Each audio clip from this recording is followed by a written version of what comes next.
même appel qui aujourd'hui encore vous est adressé. Frère Chouili, moi voici. Frère Milad, Frère Pavel, me voici. Frère Juan, Me voici. Frère A. Voilà, bonjour Eric, vous êtes bientôt au terme d'une semaine de session des jeunes religieux. Nous venons de célébrer les renouvellements. Peux-tu nous parler un petit peu de cette semaine, son organisation, le programme que vous avez partagé avec les jeunes religieux? Oui, on était une petite équipe de 3 avec Jean-Luc Eckert, et Nicolas Poteau et moi-même. Et on a fait on a proposé une semaine d'animation là pour la formation des jeunes religieux.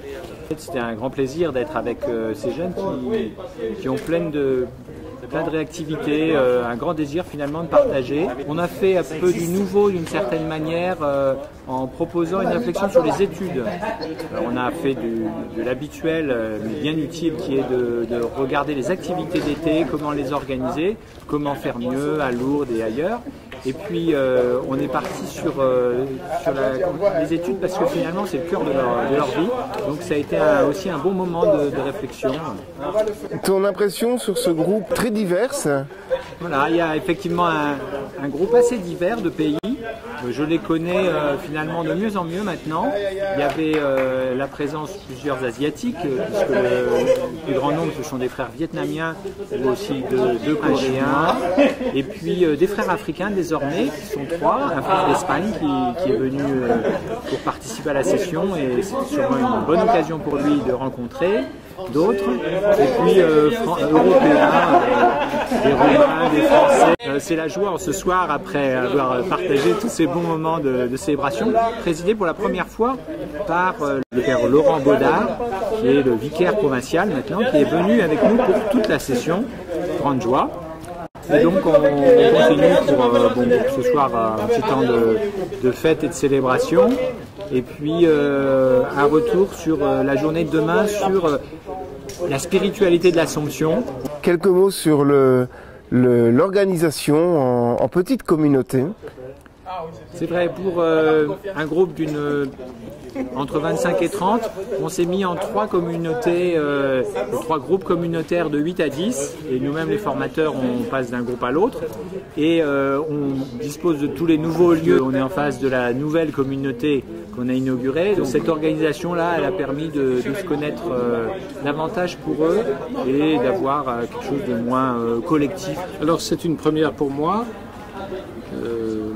Ce que je peux dire, c'est que moi, je suis très reconnaissant envers l'équipe qui les guide. Je trouve qu'ils font ça bien et que le groupe répond bien, qu'on a des jeunes religieux qui, j'allais dire, jouent le jeu, mais prennent ça au sérieux, comprennent l'enjeu de cette session de rentrée. Et les rencontres qui ont lieu, les débats qui ont lieu, me paraissent fort intéressants, et au niveau des jeunes religieux, le groupe des Vietnamiens est important, mais on parvient quand même à faire en sorte qu'ils puissent intervenir avec les autres frères. La communion est belle à voir. Alors l'engagement, c'est une belle cérémonie, c'est une belle journée aujourd'hui, enfin c'est une grande journée, c'était une journée plutôt de recueillement, de prière, de se mettre devant Dieu et de se préparer à cet engagement devant lui. Pour les vêpres ce soir, tu as lavé les pieds des jeunes religieux. Quel sens donner à ce geste quelque temps avant leur renouvellement? Oui, en fait, tout part de l'enseignement donné ce matin où nous avons médité ensemble justement le texte du lavement des pieds, le récit du lavement des pieds, avec une icône d'ailleurs qui nous a bien servi. Ce que je voulais leur montrer, c'est que le premier qui s'engage, c'est Dieu lui-même. C'est Dieu qui s'engage en Jésus, et particulièrement à travers ce geste tellement significatif de ce qu'il fait pour nous. C'était l'idée, c'est que prendre conscience toujours et à nouveau que Dieu s'engage pour nous dans un amour qui est fou. pour chacun de nous. Dans ton homélie, tu as appelé la communauté chrétienne de Valprès à prier pour ces jeunes frères qui renouvelaient leurs vœux. Est-ce que cette invitation à la prière pour les jeunes qui s'engagent s'adresse également à toute la congrégation et à la province d'Europe en particulier? Oui, et on voit que l'engagement de jeunes frères dans un monde difficile, dans des cultures différentes, tout ça c'est un fameux défi et ils y entrent, ils essayent d'y entrer en tout cas, hein, et nous essayons de les y aider.